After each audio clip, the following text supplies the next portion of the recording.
we are at Mountain Gardens. It's the 1st of March, so thought we'd take a look at what's going on in the greenhouses before we clear them all out.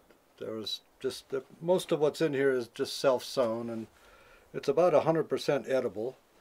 If we leave it now, everything would come on and get big, but we probably need the greenhouse space for other purposes, so we'll selectively weed a lot of this out of here. So the dominant thing in here at the moment is chickweed, which is a great edible. You can add it to any kind of salad you're making, and it's very mild flavored.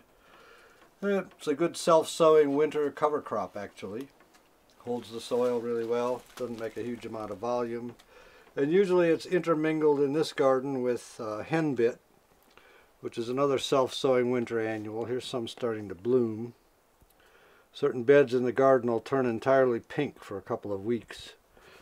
And you might think, people have called me up and say, something's taken over my garden, it's all turned pink. And I say, well, you can weed it all out, or you can wait a couple of weeks and it'll disappear, which it will do. So these things germinate in the autumn, grow through the winter, flower in the spring, and then disappear for the summer, which is just what you want a cover crop to do. The chickweed in shady, cool places will often stick around the whole summer, but in more sun, it'll flower and die out.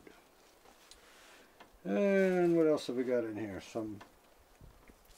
I see some poppies. These are good.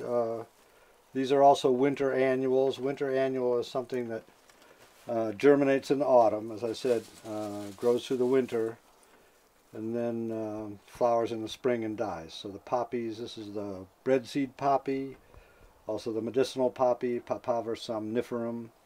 That makes a good self-sowing winter cover crop. This is one I'm very excited about. I think we're about the only garden growing this, trying to get a good seed crop of it. This is Ericophragmus violaceus, which we are calling Mongolian Mustard. Comes from Mongolia. It's another winter annual. Has these beautiful, big, tasty flowers. It's in the mustard family.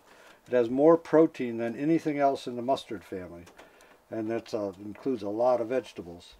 So these are rather small still. By another month from now, they're going to be this big and like big domes covered with purple flowers, and the flowers are quite delicious. So that's a good one. I'm also seeing in here some miner's lettuce. This cute little stuff. That's a nice edible green. Comes from California. This tends to like it a little bit on the dry side. Dry, well drained. Very distinctive leaves. Montia perfoliata, I believe. Then back here we have corn salad. These are pretty big. The corn salad out in the garden never gets very big, about yay big, not really worth the trouble. But in the greenhouse it does a little better. It's another self-sowing winter annual. This stuff is this has these exploding seed pods. This is one of the cresses, Lepidium virginianum. It's edible. It's mustard family. So the mustard family, as you may know, is the Cruciferae, Brassicaceae. The current name is Brassicaceae for the family. The old name is Cruciferae, which refers to a cross, and that's just gives us the word cress, because they all have 4 petals, right? So everything in that family has 4 petals, and there's nothing deadly poisonous in this family. So if you look closely at these, you would see they had 4 petals. One way you can tell that they're in the mustard family. And these are not particularly worth eating. They don't make much greens.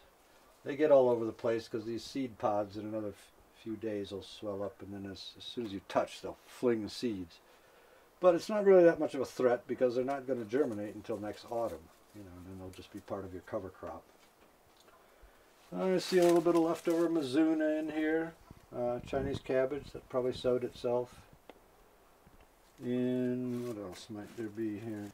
So we're looking at mostly the same things here. The chickweed, the violet mustard, the henbit. This is radish.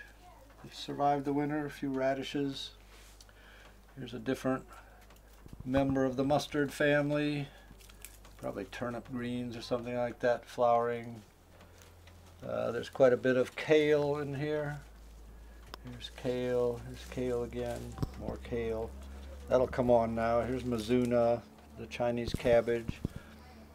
So virtually everything in here is edible. This one is actually a medicinal. That's a seedling of one of the Chinese angelicas by Jur that's used for nasal congestion. That really gets around.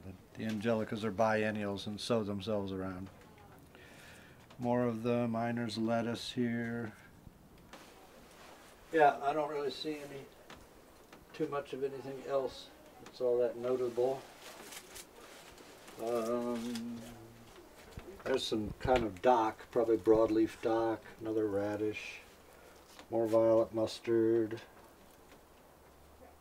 Siberian motherwort, odds and ends, but mostly edible. So this is all good edible winter, self-sowing winter cover crop.